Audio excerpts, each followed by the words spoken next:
नमस्कार प्रणाम। मैं राजा राम कुमार अपने YouTube channel BPS college official पर आप तमाम छात्र छात्राओं, अभिभावक बंधु एवं जितने भी कन्या उत्थान से संबंधित स्नातक बिहार कन्या उत्थान योजना से संबंधित जानकारी के अभाव में इस योजना का लाभ नहीं ले पा रहे हैं, उन सभी छात्र छात्राओं का एक बार इस पोर्टल पर, इस YouTube चैनल पर हार्दिक अभिनंदन और हार्दिक स्वागत है।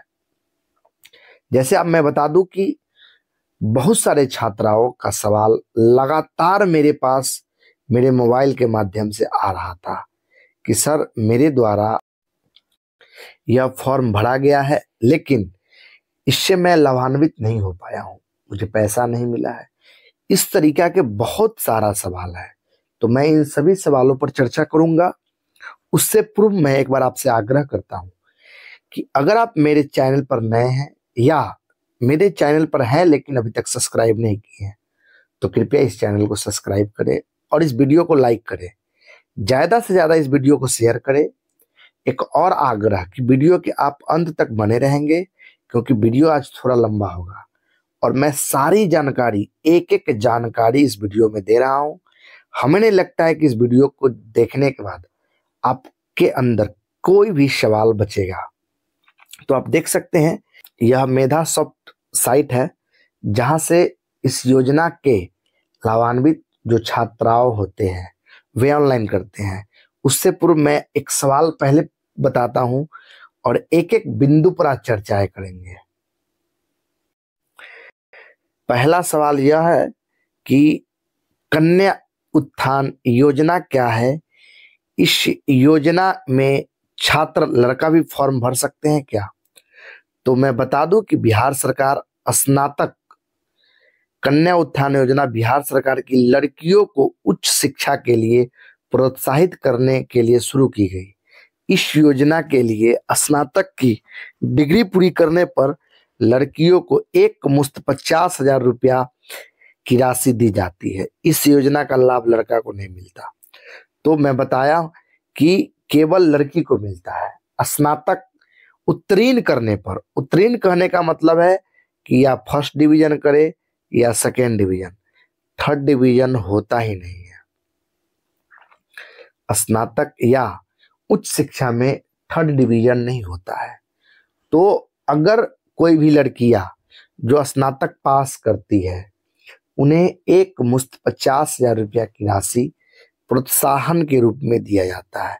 यह केवल बिहार के जो निवासी होंगे, बिहार राज्य के जो लड़कियां होंगे उन्हीं को दिया जाएगा, लेकिन यह कोर्स भी वह बिहार में करेंगे तभी मिलेगा। अगर आप किसी और राज्य में जाकर यह कोर्स करते हैं तो आपको नहीं मिलेगा। यह मेधा सॉफ्ट ऑफिस साइट है जहां से ऑनलाइन किया जाता है। आप देख सकते हैं कि यहाँ आपको कुछ दिख रहा है। मुख्यमंत्री कन्या उत्थान योजना बालिका प्रोत्साहन योजना 2022 अभी नया साइट नहीं बना है, नया साइट बनना है। उस पर जाकर आप लोग को ऑनलाइन करना है या तो पुनः इसी साइट को खोला जाएगा। अब देख लीजिए, यह रजिस्ट्रेशन पोर्टल है जो कि मैं आपको लाइव दिखाता हूं। लाइव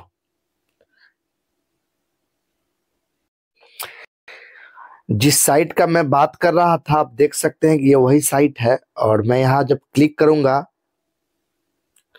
तो आप देख सकते हैं कि ये खुल गया है और मैं इसी साइट को आपको दिखा रहा था। ये देख सकते हैं कि यहाँ रजिस्ट्रेशन पोर्टल है। जब मैं जैसे ही रजिस्ट्रेशन पोर्टल पर क्लिक करूंगा तो आप देख सकते हैं कि यहाँ लिखा हुआ है portal is closed for registration. तो अभी रजिस्ट्रेशन बंद है और मैं बता दूं कि यह रजिस्ट्रेशन अविलंब खुलने वाला है क्योंकि यह पूर्व में जो 30/9/23 को प्रकाशित परीक्षा फल के बाद 31/12/23 तक रजिस्ट्रेशन किया गया, उसके बाद यह बंद कर दिया गया है। अब मैं आपको लिए चलता हूं कि आगे क्या इसका प्रक्रिया है। आपने देखा कि मैं आपको पोर्टल ऑफ वाला भी सूचना दिया हूं। तो अब चलिए सवाल के दौर में चलते हैं। सबसे पहले सभी छात्र को मैं पुनः इसको साइट पर ले जाकर दिखाऊंगा। यह सूचना जानना काफी अनिवार्य है, क्योंकि आप सभी जानकारी आपके पास रहेगा तब जाकर आप समय से पैसा प्राप्त कर पाएंगे। तो सभी छात्राओं को सूचित किया जाता है कि जिनका भी आधार कार्ड बैंक खाता से सीडेड यानी डीबीटी के लिए नहीं है, वो बैंक से तुरंत संपर्क करे, क्योंकि आधार सीडिंग और खाता से आधार लिंक अलग चीज है। जिनका भी बैंक अकाउंट आधार कार्ड के साथ सीडेड नहीं है, उनका भुगतान नहीं किया जाएगा। आप देख सकते हैं कि जहां पर स्टेटस चेक किया जाता है वहां भी इस तरीका का बात दिया रहता है। आप इस बॉक्स के अंदर देख सकते हैं, मैं उसी को कॉपी कर कर लगाया हूं। अब चलिए आगे लिए चलता हूं कि डीबीटी क्या है। तो मैं बता दूं कि डायरेक्ट बेनिफिट ट्रांसफर यानी कि डीबीटी का फुल फॉर्म है। यह भारत सरकार के एक कल्याणकारी योजना है, जिसके तहत पात्र लोग को सब्सिडी और लाभ सीधे उनके बैंक खाते में भेजे जाते हैं। डीबीटी का शुरुआत 1 जनवरी 2013 को हुई थी। इसका मकसद नगद लाभों और लाभार्थियों तक पहुंचाना और बिचौलियों के जरिए होने वाले खर्च को कम करना है। तो डीबीटी के माध्यम से स्टूडेंट या कोई भी आप लाभ लेते हैं, केवल छात्र ही नहीं, इस देश में भारत में जितने भी लोग सब्सिडी का लाभ लेते हैं, स्कॉलरशिप का लाभ लेते हैं, या कोई वैसे लाभ जो आप गवर्नमेंट बिहार सरकार या भारत सरकार का लेना चाहते हैं, तो उसका डायरेक्ट पैसा जो खाता आपका डीबीटी से लिंक है उस पर जाता है। मान लीजिए कि आपके पास 2 खाता है, एक एसबीआई का और एक खाता हो गया आपका बैंक ऑफ इंडिया का। अगर आपका डीबीटी से लिंक एसबीआई है और आप ऑनलाइन में बैंक ऑफ इंडिया दिए हैं, तो पैसा आपका एसबीआई में आएगा, क्योंकि जो खाता डीबीटी से लिंक रहता है पैसा उसी में जाता है। और यह ऐसा इसलिए किया जाता है कि सही लोगों तक इस योजना का लाभ पहुंच सके, क्योंकि जो इस योजना के लिए पात्रता रखता है, जिसका योजना है, उसी को यह पैसा मिल सके। अब चलिए मैं बता दूं कि आधार बैंक लिंक का मतलब क्या होता है। देखिए, आधार नंबर बैंक लिंक से मतलब है कि आपका सारा जानकारी आपके बैंक खाते से जुड़ गया, जिसे हम लोग केवाईसी कहते हैं, और आप डिटेल्स के माध्यम से अपने पैसा का निकासी यानी डिजिटल माध्यम, यानी कि जो हम लोग कहते हैं ना कि सर हम फिंगर लगा के पैसा उठा लेते हैं, तो डिजिटल माध्यम से अपने पैसा का निकासी कर लेते हैं। लेकिन आधार सीडिंग के लिए आपको बैंक में मिलकर अनुमति देना पड़ेगा। देखिए, आधार लिंक और सीडिंग दोनों अलग अलग बात है। मैं बराबर इसलिए कह रहा हूं कि बहुत सारे पैसा इसी के कारण रुक जाता है। बहुत सारा पैसा जो है इसी के कारण रुक जाता है, क्योंकि छात्रा का आधार लिंक होता नहीं है। अब जब हम लिंक करा लिए तो इसको चेक कैसे करेंगे, तो इसके लिए मैं किसी और दिन दूसरा वीडियो बता दूंगा कि आपको चेक कैसे करना है। अभी फिलहाल मैं आपको इस योजना के संबंध में जानकारी बता रहा हूं। तो आप देख सकते हैं कि बहुत सारे छात्राओं का सवाल आया है। उसी में एक सवाल यह है कि सर मैं 17, 18, 21 या 19, 22 के छात्रा हूं, मैंने अभी तक कोई फॉर्म अप्लाई नहीं किया, तो मैं कैसे पता करूं कि मेरा नाम स्नातक कन्या उत्थान की सूची में है या नहीं है। देखिए, आप जो सवाल पूछने का हिम्मत नहीं करते हैं, वे सभी सवाल कोई ना कोई छात्रा द्वारा पूछा जाता है, और मैं उस सवाल को इस वीडियो के माध्यम से क्लियर कर रहा हूं। एक छात्रा के पूछने से बहुत सारे छात्राओं का सवाल इसमें क्लियर होगा। आपसे एक और आग्रह है कि आपके अंदर कोई सवाल हो तो आप इस वीडियो के कमेंट्स बॉक्स में जरूर से जरूर लिखें। तो देखिए, इस सवाल का यह जवाब है कि इसके लिए 2 तरीका हो सकता है। एक तरीका तो आप इसका जो साइट का यहाँ लिंक है उस पर क्लिक करके आप जा सकते हैं। कैसे चेक करना है मैं बताऊंगा। दूसरा तरीका मैं पहले बता देता हूं। दूसरा तरीका यह है कि आपको महाविद्यालय के कार्यालय में जाना है, और जो सूची छात्र कल्याण विभाग जो विश्वविद्यालय में है भेजा गया है, उस सूची में जाकर अपना नाम मिला ले कि मेरा नाम वहां है या नहीं है। अगर है तो आप समझ लीजिए कि आपका सूची में नाम होगा। बहुत सारे छात्राओं का यह सवाल था कि सर मैंने कागज आपके यहाँ जमा कर दिया था, लेकिन अभी भी ऑनलाइन पोर्टल पर शो नहीं कर रहा है। तो मैं बता दूं कि आपका कागज, आपका कागजात, आपका डॉक्यूमेंट यूनिवर्सिटी में जमा है, और अब जब पोर्टल रीओपन होगा उसके बाद पुनः शो करेगा। तो आपको चेक करने का दो तरीका, एक अगर आपका पोर्टल पर शो नहीं कर रहा है और अगर कॉलेज के डाटा में है तो आपका नाम आएगा ही आएगा। अगर आप यह सब चेक करने के बाद दोनों जगह में से किसी एक जगह पाया गया और फिर भी आप कागजात को जमा कर दिए तो आप समझ जाइए कि आपका रिजेक्ट हो जाएगा।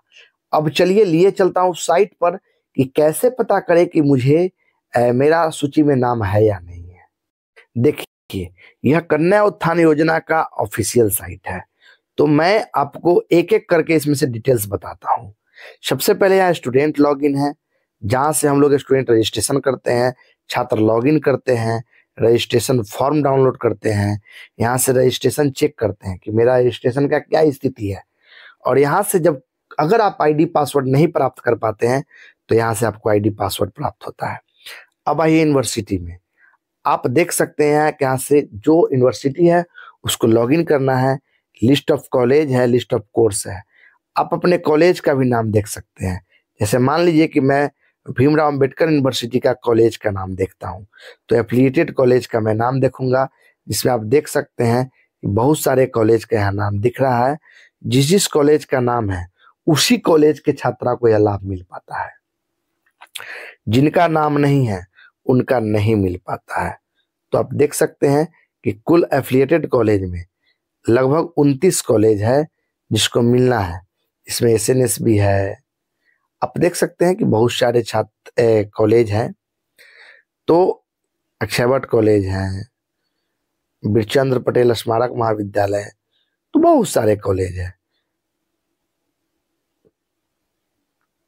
तो इस तरह का सूची है। अब चलिए मैं लिए चलता हूं आपको कि आप उस एलिजिबल है कि नहीं यह जानने के लिए। तो उसके लिए आपको रिपोर्ट में जाना है और यहाँ पर देख सकते हैं कि eligible, list of eligible student, यहाँ जाना है। उसके बाद आपको यहाँ से अपना यूनिवर्सिटी सिलेक्ट करना है, यहाँ आपका रजिस्ट्रेशन नंबर, यहाँ आपको फाइनल मार्कशीट नंबर और यहाँ सर्च करना है। फिर आपको यहाँ डाटा मिल जाएगा। तो इस तरीका से आपको चेक करना है। अब चलिए फिर आगे का बात करता हूं। तो मैंने दो तरीका बताया चेक करने का। अब चलिए अगला तरीका, अगले बात, दूसरा सवाल यह है कि पता किया लेकिन दोनों जगह मेरा नाम नहीं है, तो मेरा नाम सूची में कैसे जुड़ेगा। देखिए, आज यूनिवर्सिटी द्वारा एक लेटर जारी किया गया है जिसमें लिखा हुआ है कि मुख्यमंत्री बालिका स्नातक प्रोत्साहन योजना की राशि 50,000 रुपया के अंतर्गत 18-21 एवं 19-22 में जिन छात्राओं का रिजल्ट प्रकाशित हुआ है उन छात्राओं का डाटा पेन ड्राइव में मुख्यमंत्री बालिका स्नातक प्रोत्साहन योजना विभाग पर अपलोड करने के लिए भेजा जा रहा है। इनमें उन्हीं छात्र का नाम सम्मिलित किया गया है जिनको सत्र एवं विषय का संबंधन शिक्षा विभाग बिहार सरकार द्वारा प्राप्त है।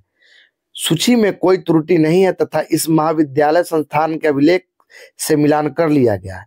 वैसे छात्राओं का ही नाम सूची में है जिनका जो विभाग द्वारा स्वीकृत सीट से उत्तीर्ण है। इन छात्राओं का इस योजना का लाभ देने हेतु इनका नाम पोर्टल पर जोड़ दिया जाए, अन्यथा स्थिति में सारी जिम्मेवारी संबंधित महाविद्यालय संस्थान को होगी। तो यह तो एक विश्वविद्यालय को निर्देशित सूचना था। एक और मैसेज है जिसमें देखिए लिखा हुआ है कि सभी प्राचार्य को अनुरोध है कि 18-21 और 19-22 के छात्रों का मुख्यमंत्री कन्या उत्थान योजना संबंधित दस्तावेज अपने महाविद्यालय में प्राप्त करे। यानी कि प्राप्त करने के लिए स्टूडेंट को यह सूचना है कि जिनका दोनों जगह नाम नहीं है वे महाविद्यालय में 22 तक जमा कर दे। 22, 12, 24 तक, कहने का मतलब है कि 23 तक विश्वविद्यालय लेगी, तो 22 तक जमा करना अनिवार्य है। 22 के बाद 23 को तो विश्वविद्यालय जमा होने जाना है, तो फिर आप जमा नहीं कर पाइएगा। इसलिए आप दोनों जगह से कोई एक जगह चेक कर लीजिए, दोनों जगह चेक कर लीजिए। अगर आपका नाम नहीं है तो अभिलंब आप अपना नाम जुड़वाने का कोशिश करें, और उसके लिए जो डॉक्यूमेंट्स महाविद्यालय द्वारा मांगा जाएगा वो डॉक्यूमेंट्स दे, और वो महाविद्यालय 23 तक विश्वविद्यालय को जाकर जमा करेंगे। चलिए दूसरा सवाल, ऑनलाइन के लिए पोर्टल कब खुलेगा और इसमें कौन कौन से सत्र के छात्र ऑनलाइन कर सकेंगे? देखिए आपको मैं बता दूं कि इसके लिए उच्च शिक्षा निदेशक द्वारा सारे विश्वविद्यालय को सूचना मिल चुका है। पोर्टल 28/12 तक खोला जा सकता है। देखिए यह कंफर्म नहीं है, लेकिन 28/12 तक खोल दिया जाएगा मुझे लगता है जहां तक, जिसमें बाबा साहब भीमराव अंबेडकर यूनिवर्सिटी के सत्र 18, 21, 19, 22 और 20, 23 के सभी छात्रा फॉर्म भर सकेंगे। मैं बताया था कि 3 सत्र 18, 21, 19, 22 और 20, 23 के छात्रा फॉर्म भर सकेंगे। आप देख सकते हैं कि यह चिट्ठी है जिसमें लिखा हुआ है कि प्रेषक डॉक्टर रेखा कुमारी, निदेशक उच्च शिक्षा, जिसमें सभी कुल सचिव को निर्देशित है। उसमें आप देख सकते हैं कि पटना 24 दिया हुआ है। विषय मुख्यमंत्री कन्या उत्थान योजना, मुख्यमंत्री स्नातक प्रोत्साहन योजना हेतु नवनिर्मित पोर्टल का डाटा अपलोड करने के संबंध में महाशय उपयुक्त विषय के संदर्भ में कहना है कि मुख्यमंत्री कन्या उत्थान योजना अंतर्गत मुख्यमंत्री बालिका स्नातक प्रोत्साहन योजना हेतु विश्वविद्यालय के द्वारा महाविद्यालय का नाम संचालित पाठ्यक्रम एवं नवंबर 2024, इसको आप लोग नोट करके रखेंगे। मैं इसलिए नोट कर रहा हूं कि इस पर कुछ बात है। नवंबर 2024 तक प्रकाशित परीक्षा फल नवनिर्मित पोर्टल पर अपलोड किया जाना है। देखिए अतः निर्देश दिया जाता है कि नवंबर 24 तक प्रकाशित परीक्षा फल संबंधित पोर्टल पर 25/12/24 तक अपलोड किया जाना सुनिश्चित किया जाए। साथ ही पूर्व में छूटे हुए प्रकाशित परीक्षा फल एवं सरकार से मान्यता प्राप्त पाठ्यक्रम को भी पोर्टल पर जोड़ा जाए। आप देख सकते हैं कि यह चिट्ठी जो है 17/12/24 को जारी किया गया है।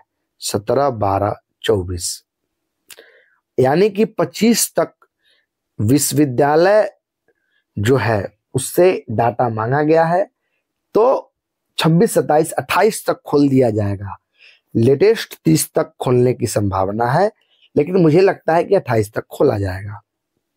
अब देखिए मैं जो आपको कहा था कि नवंबर 2024 में क्या खास बात है, तो आप देख सकते हैं कि यह 20-23 का एक रिजल्ट है जिसका प्रकाशन तिथि आप देख सकते हैं कि 28/10/23 है।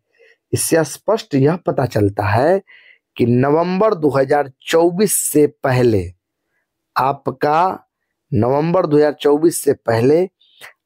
20-23 का रिजल्ट प्रकाशित है।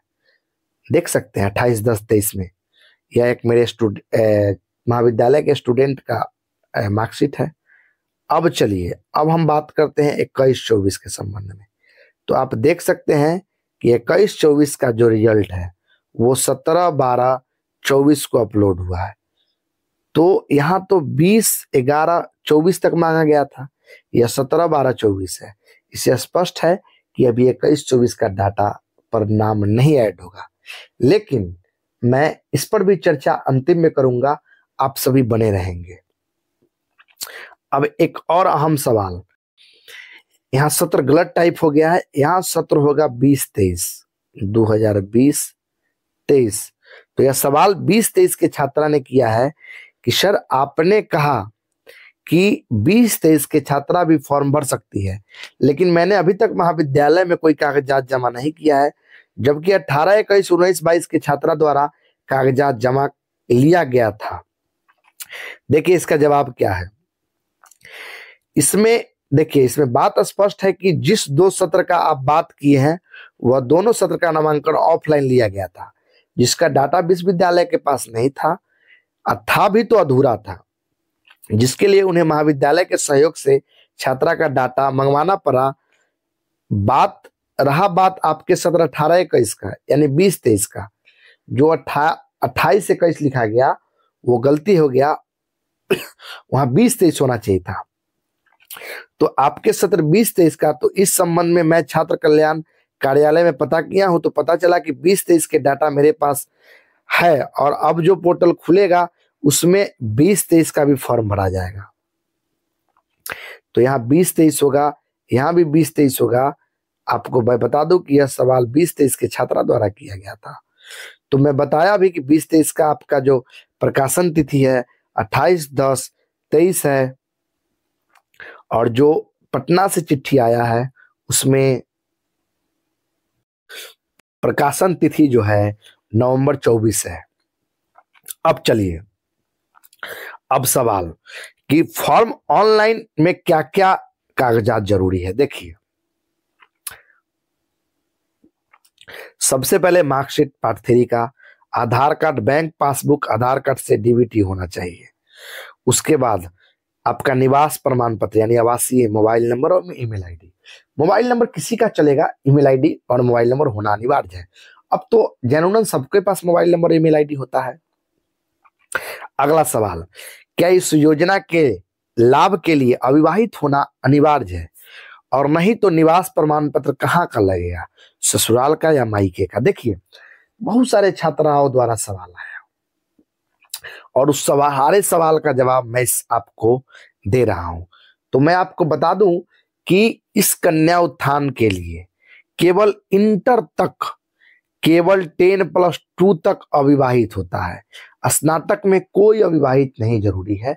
आप विवाहित भी अगर लड़की है, केवल आप लड़की होना चाहिए, छात्रा होनी चाहिए, तो आपका हो सकता है।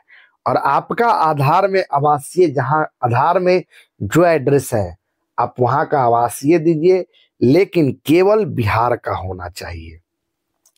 चलिए, अब सवाल है कि सत्र 21-24 के छात्राओं के लिए कोई जानकारी कि कब तक भरा जाएगा हम लोग का इस योजना का फॉर्म। देखिए, अब जैसे ही 20-23 का कंप्लीट होगा उसके बाद आप लोग का भी फॉर्म हमें लगता है कि 3 से 4 महीना में, 3 से 4 महीना में फॉर्म भरा जाएगा।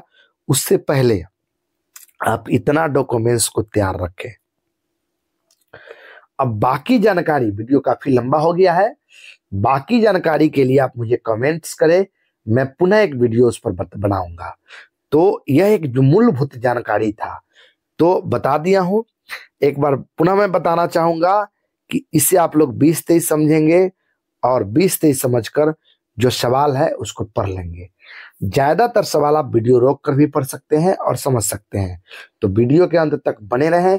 इसके लिए आप सभी को बहुत बहुत आभार, बहुत बहुत धन्यवाद।